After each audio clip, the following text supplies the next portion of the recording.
Just 60 days from college football, including that opener Florida State and Georgia Tech. We just showed you Florida State number 12 in our fan viewer voted preseason poll. 94 of you have the Seminoles coming in at number 12 as we count down one team every show in our 40 and 40 until we get to SEC Media Days and that SEC hotbed known as Dallas, Texas. That's a new one. Andy Staples is with us on 3 Sports at Andy_Staples. You get all his work there. We appreciate the time. As always, Andy, on the JohnstonRVCenter.com hotline. How are you? What's going on, gents? How we doing? Doing fantastic. Thank you very much. Our people voted Florida State 12. You think that's fair to the Noles?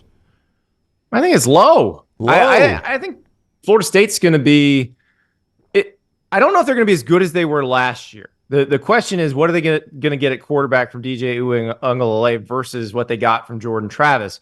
But anybody who thinks, they lost Braden Fisk, they lost Jared Verse, all of a sudden they're going to fall off, hasn't been paying attention to what they've been doing in the transfer portal, and then also in terms of developing guys who've been on their roster.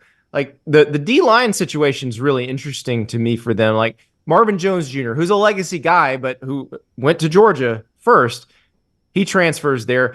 It's not necessarily a pure Jermaine Johnson situation where Jermaine Johnson just wanted to show he was an every down player, goes to Florida State, becomes the ACC Player of the Year and a first-round draft pick. But, Marvin Jones Jr. is going to play a bigger role at Florida State than he would have played on that Georgia defense and has a chance to be really good, especially opposite Peyton Patrick. So their pass rush should be pretty good, even though they lost a first-round pass rusher in Jared Verse. They lose Braden Fisk on the D-line. Well, Darrell Jackson Jr. was supposed to play last year, but remember the NCAA denied his waiver after he transferred from Miami. So he's just been hanging out, learning the defense, and now is ready to plug and play, and he's a guy who would have started last year alongside Braden Fisk. So I think they're going to be a lot tougher than people realize in terms of replacing what they lost. I know Miami and Florida seem a long way off, but if I asked you next team to win a national championship in the state of Florida, is it an easy answer with Florida State? Yes. Yeah. I definitely. I think that if we're talking about those 3, Florida State is miles ahead of them right now. Now, Miami, roster-wise, feels like they're closer than Florida right now.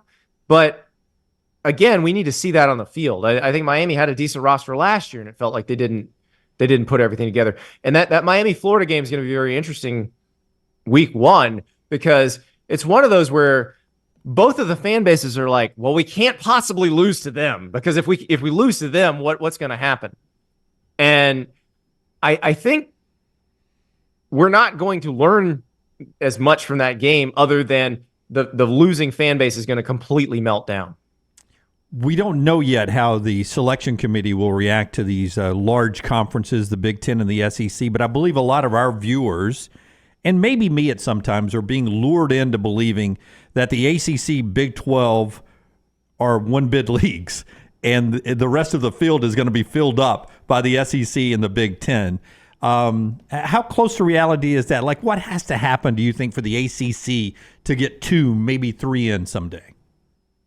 I do think the ACC feels more like a multiple bid league than the Big 12 this year. But if you go through the history of the college football playoff, just looking at the way the rankings shook out, even if you back out Texas and Oklahoma from the Big 12, there were a lot of years the Big 12 would have been a multiple bid league. So I think it's going to happen more often than people realize. This year, the ACC seems a little bit stronger at the top. So you've got Florida State and Clemson, obviously. I just talked about Miami's roster. If Miami puts it all together with that roster, you're talking about a 10-2 or an 11-1 type team. Now, will there be another 10-2, 11-1 type team in the ACC? I think it's possible. I think whether that's NC State or Louisville, I think Virginia Tech could be pretty good this year. Like, they could have a couple of good teams at the top. The Big 12 feels a little more like it'll cannibalize itself just because everybody seems like the baseline seems to be better in the Big 12 than the ACC, but the top end doesn't seem as top, if that makes sense. So yeah. I do think that they might cannibalize each other, and you may just have teams beating up on each other at the end of the Big 12 conference schedule, where you may have a 10-2 versus a 9-3 team in the Big 12 championship game, and winner gets in and loser goes home. But the ACC, you could have a situation where both of the teams playing in the ACC championship game are in the playoff, and maybe they're playing for a bye versus having to go on the road first round of the playoffs. Andy Staples is with us on the JohnstonRVCenter.com hotline. On 3 Sports, you can get a link to all his work right there in his Twitter bio at On3Sports and On3.com. He is with us on the JohnstonRVCenter.com hotline. That Twitter bio available at Andy_Staples, by the way. So when I start looking at the games that intrigue me most in week 1, I think obviously Miami and Florida. Texas A&M, Notre Dame. I think maybe third on the list. I'm not ready to reveal my whole list, but third on the list might be West Virginia, Penn State. Dude, Woo!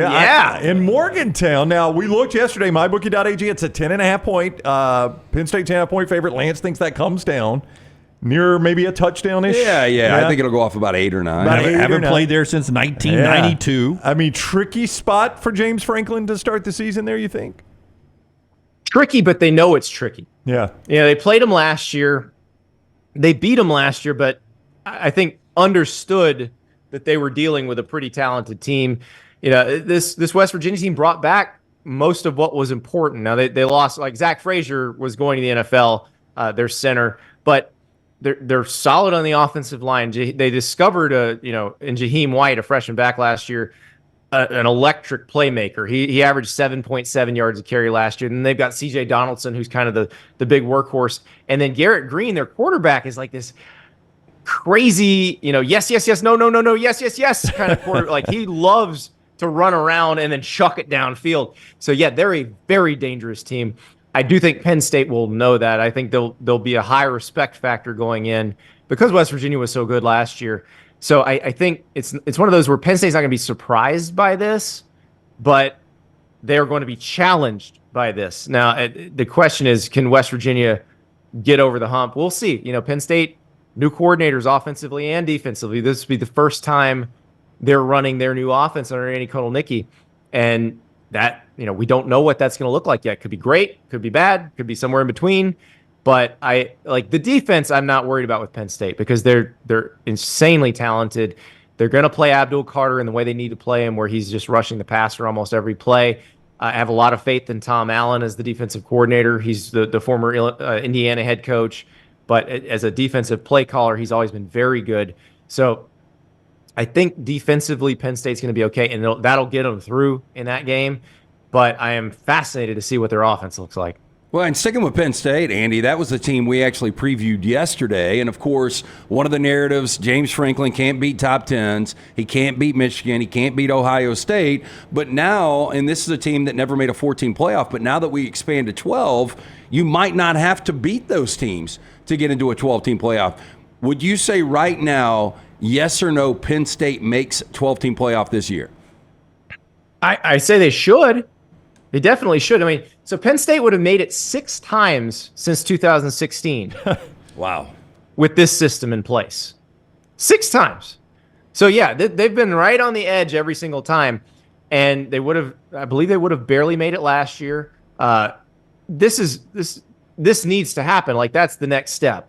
And that fan base is not going to be happy if they don't, because it's been like, okay, it's a 14 playoff, but Ohio State and Michigan have really just sort of stood in the way.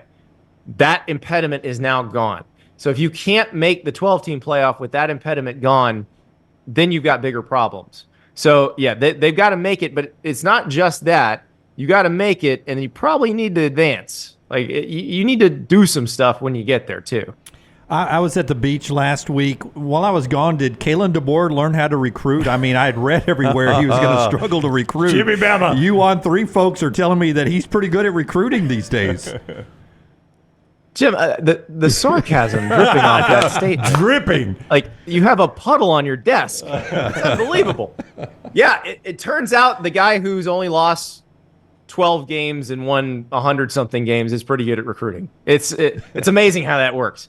But, yeah, the staff they put together in terms of mixing some guys with SEC experience and then bringing in their own people seems to understand how this works, 2, how the calendar works. And, yeah, they're getting guys on campus, and they now have a chance, in our ranking and the industry ranking, of maybe finishing with the number 1 recruiting class in America come December. So, they've still got a pretty good recruiting operation in Alabama, which is, they didn't just clean house. There's a lot left over from the infrastructure that Nick Saban had, and then they've brought in some of their own pieces too. So I do think they're going to be a force to be reckoned with on the recruiting trail. And I realize Kalen DeBoer is from the Dakotas, but turns out if you can recruit, you can recruit.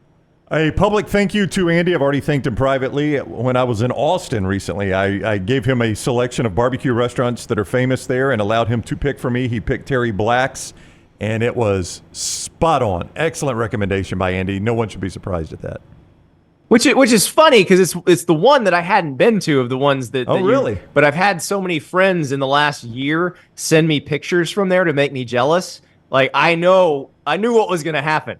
And I got pictures to make me jealous. So there you go. I did send Andy a photo. So then Brown should buy your meal if you ever get to go I there. will, yes. absolutely. I will buy dinner for Andy if we are together in Dallas or wherever we are. I'll buy dinner. Brown and LT will tell you nobody spends their money better than I do. Listen. Yeah, I'm gonna let Jim handle the directions. I'll pick the restaurant. Jim can decide who pays. And then you two can flip a coin. Yeah, well, if Jim decides who pays, it'll be one of me too. These are the money guys. These are the money guys. Yes. Yeah. Andy, thank you very much for the time. Always a pleasure talking with you. Thank you, gentlemen.